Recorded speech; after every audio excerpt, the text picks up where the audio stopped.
ତାପରେ ଭିଡ଼ିଓର ଡେସ୍କ୍ରିପସନ୍ରେ ଦିଆଯାଇଥିବା ଲିଙ୍କରେ ଏଲାଇଟ୍ ମୋସନ୍ର ତାକୁ ଡାଉନଲୋଡ଼୍ କରି ନିଜ ଫୋନରେ ଏଡ଼ିଟ୍ କରିପାରିବେ ଏବଂ ସେଥିରେ ଦିଆଯାଇଥିବା ଭିଡ଼ିଓର ଡେସ୍କ୍ରିପସନ୍ରେ ପ୍ରିସେଟ୍ ଲିଙ୍କ ତାକୁ ଇମ୍ପୋର୍ଟ କରିନିଅନ୍ତୁ।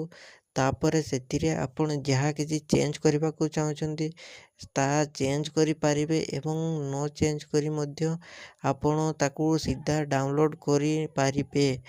ଯଦି ଭିଡ଼ିଓଟି ଭଲ ଲାଗିଥାଏ ଚ୍ୟାନେଲଟିକୁ ସବସ୍କ୍ରାଇବ୍ ଆଣ୍ଡ ଭିଡ଼ିଓଟିକୁ ଲାଇକ୍ କରିନିଅନ୍ତୁ।